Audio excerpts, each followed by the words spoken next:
और यूक्रेन के राष्ट्रपति जेलेंस्की की कैबिनेट मीटिंग की खबर है इस वक्त। यूक्रेन के राष्ट्रपति जेलेंस्की यूक्रेन की अर्थव्यवस्था सुधारने को लेकर एक कैबिनेट मीटिंग कर रहे हैं। लोगों के हित में काम करना प्राथमिकता है, ये कहा है जेलेंस्की ने।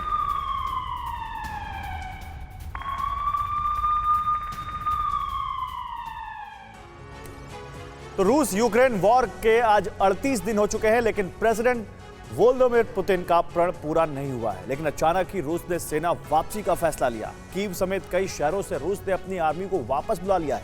चेर्नोबिल और इरपिन पर तो बाकायदा यूक्रेन की सेना का कब्जा भी हो चुका है। और ऐसे में सवाल उठ रहा है कि पुतिन की इस रणनीति के पीछे वजह क्या है? क्या जिस एटमी अटैक का डर है अब वही होने वाला है? क्या है पुतिन का टाइगर मूव? इस रिपोर्ट को देखकर सब साफ हो जाएगा।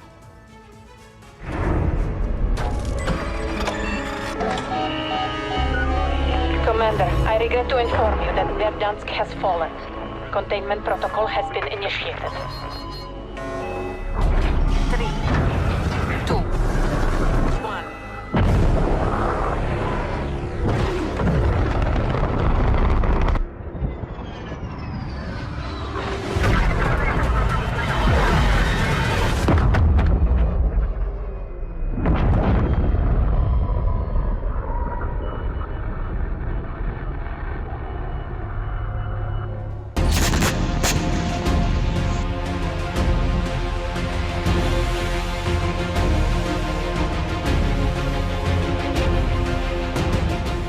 कीव से रूस की सेना वापस जा रही है।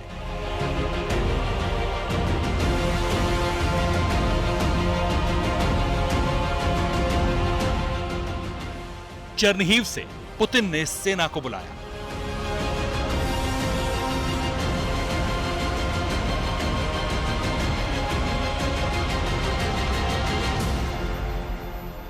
रूसी आर्मी ने चेर्नोबिल खाली कर दिया।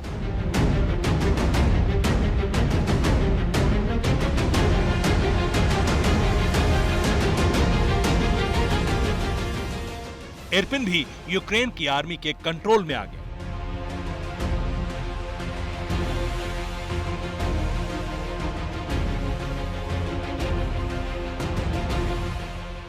बुका और मारियोपोल से भी सेना की वापसी हो रही है।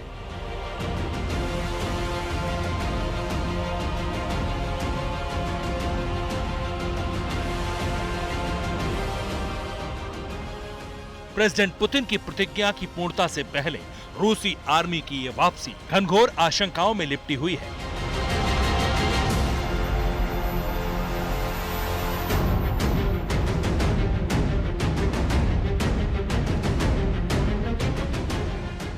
कीव को कब्जा करने निकली रूस की सेना के अचानक लौटने के बाद सवाल उठ रहे हैं कि प्रेसिडेंट व्लादिमीर पुतिन के दिमाग में क्या चल रहा है। क्या 2 कदम पीछे हटकर पुतिन बड़ा आक्रमण करेंगे? क्या रूस यूक्रेन पर न्यूक्लियर अटैक करने ही वाला है?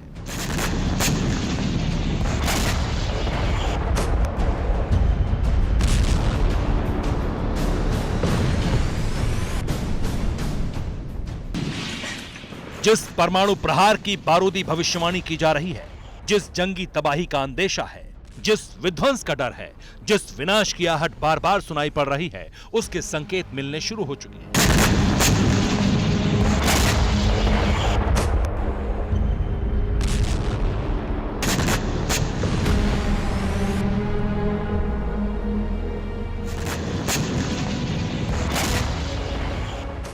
परमाणु बम की घनघोर आशंका आकार ले रही है।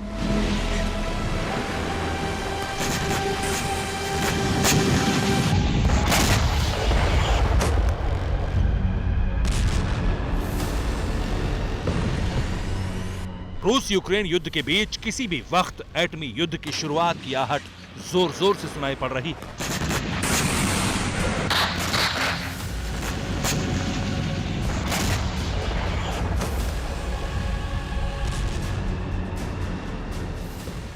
दरअसल 72 घंटे में यूक्रेन को कंट्रोल करने निकली रूस की आर्मी 38वें दिन भी मशक्कत कर रही है।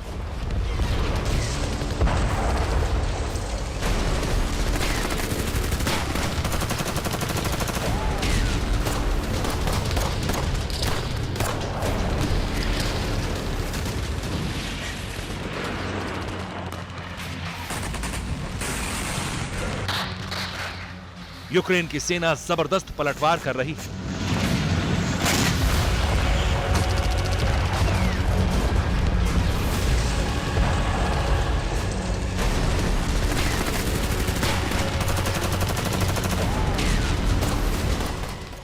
रूस को भारी नुकसान हो रहा है।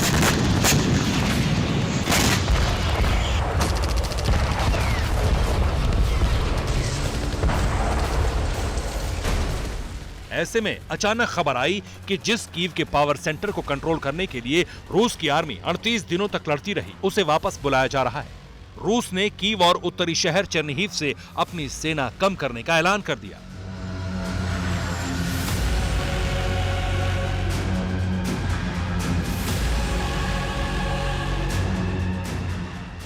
भरोसा बहाल करने की बात कहकर रूस ने बूका और मारियोपोल से भी सेना की तादाद कम कर दी।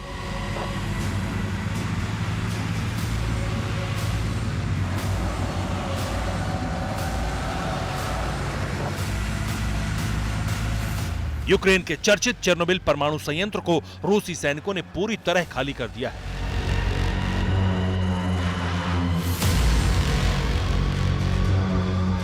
अब इस एटमी प्लांट पर पहले की तरह यूक्रेन का कब्जा है।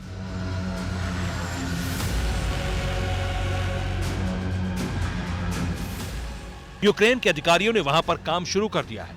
इरपिन भी अब यूक्रेन की सेना के कब्जे में आ चुका है, लेकिन रूस का आसमानी अटैक कम नहीं हो रहा। इरपिन शहर के अंदर लगातार एक कॉम्बिंग ऑपरेशन चल रहा है, एक सैनिटाइजेशन का ऑपरेशन चल रहा है, यानी जगह जगह से क्लीन करने की कोशिश की जा रही है। जो लैंडमाइंस हैं उनको, क्योंकि बूबी ट्रैप्स हैं, लैंडमाइंस हैं जो जगह जगह लगाकर रशियन फोर्सेस यहाँ से आगे बढ़ी हैं। मैं लेकिन जहाँ मौजूद हूँ, देखिए ये एक घर है और इस घर पर किस तरह से मिसाइल अटैक किया गया वो इन तस्वीरों में आपको साफ तौर पर दिख सकता है। देखिए किस तरह से एक आम घर को निशाना बनाया गया और उस घर में किस तरह से अटैक हुआ है उसकी तस्वीरें साफ तौर पर आप देख सकते हैं। यानी रूसी सेना की वापसी जरूर हो रही है, लेकिन हमले थम नहीं रहे।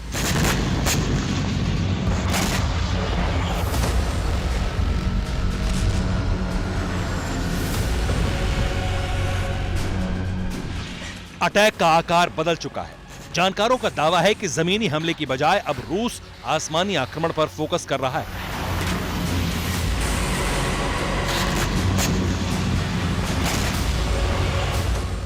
अपने हजारों सैनिकों और टैंक गंवा चुका रूस अब सीधे मिसाइलों की बौछार करने वाला है।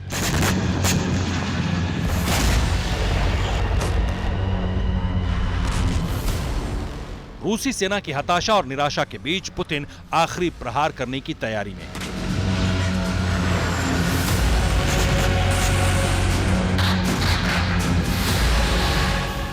आशंका जताई जा रही है कि अपनी सेना को हटाकर पुतिन परमाणु बम से प्रहार कर सकते हैं।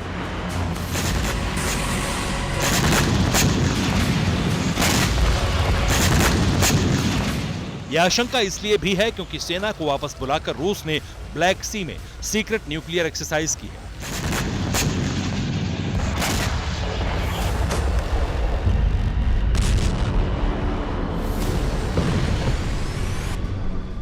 इस ड्रिल में हेलीकॉप्टर के जरिए एटम बम को गिराया गया था। रूस ने Mi-14 हेलीकॉप्टर के जरिए परमाणु बम ड्रॉप किया है। सेना की वापसी के बीच हेलीकॉप्टर से एटम बम ड्रॉप करने की रिहर्सल ने पुतिन के परमाणु प्लान की ओर इशारा कर रहा है।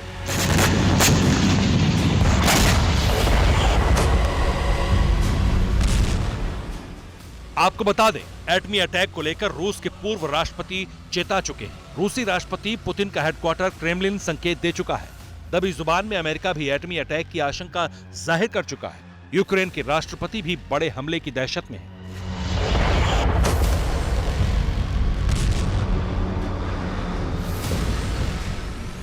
ऐसे में रूस की एक शर्त पूरी हुए बगैर जब अचानक जिद्दी पुतिन अपनी आर्मी की वापसी करा रहे हैं, तो परमाणु प्रहार की आशंका सच मानी जा रही है।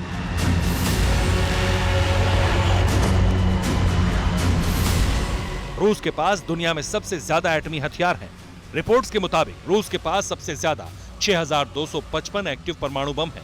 नाटो देशों में अकेले अमेरिका के पास 5550 एटम बम हैं, जबकि फ्रांस के पास 290 और ब्रिटेन के पास 200 विध्वंसक बम हैं। यानी विश्व युद्ध की स्थिति में रूस के पास 6,255 न्यूक्लियर बम होंगे, जबकि नाटो के पास सिर्फ 6,040 बम।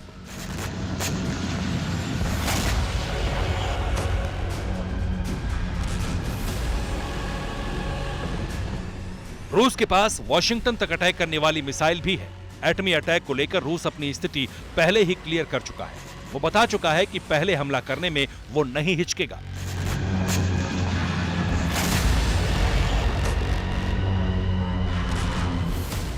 ऐसे में जब कीव जीतने से पहले रूस की सेना की वापसी हो रही है, ऐसे में जब दूसरे विश्व युद्ध के बाद पहली बार रूस के अंदर मिसाइलें गिरी हैं, ऐसे में बड़े हमले या कहिए सबसे विध्वंसक हमले की तैयारी हो रही है, क्योंकि दुनिया जानती है पुतिन को हार पसंद नहीं है। Bureau report, TV9 Bharatvarsh.